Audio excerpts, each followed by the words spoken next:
Election commission ने PTI intra party इंतखाबात कलअदम करार देने की दरखास्तें काबिल समात करार देते हुए तहरीक इंसाफ को नोटिस जारी कर दिया। मेंबर खैबर पख्तूनख्वा ने दोबारा इंट्रा पार्टी इंतखाबात की मुखालफत करते हुए रिमार्क्स दिए कि अब दोबारा इंतखाबात को भूल जाएं। इलेक्शन कमीशन ने इंट्रा पार्टी इलेक्शन के खिलाफ दरख्वास्तों पर पीटीआई को नोटिस जारी कर दिए। पीटीआई इंट्रा पार्टी इंतखाबात के खिलाफ दरख्वास्तों की इब्तदाई समात chief election commissioner Sikandar Sultan Raja की सरबराही में 5 रुकनी कमीशन ने की।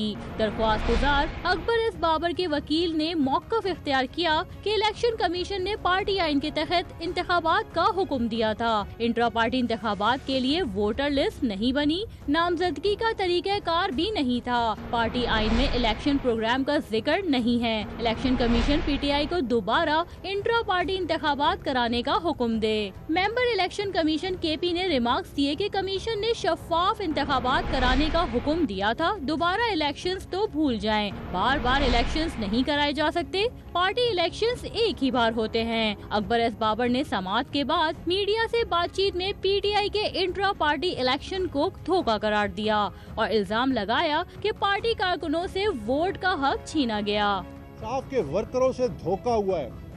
पाकिस्तान तहरीक इंसाफ के जो वर्कर हैं उनसे ये उनका बुनियादी आईनी कानूनी हक छीना गया है कि वो अपनी मर्जी से अपनी लीडरशिप का इंतखाब कर सके। हमने फैसला करना है कि क्या हम ये जमहूरियत के नाम पे नाटक वाले रास्ते पे चलेंगे या फिर हम सही मानों में एक जमहूरी अमल का हिस्सा बनेंगे।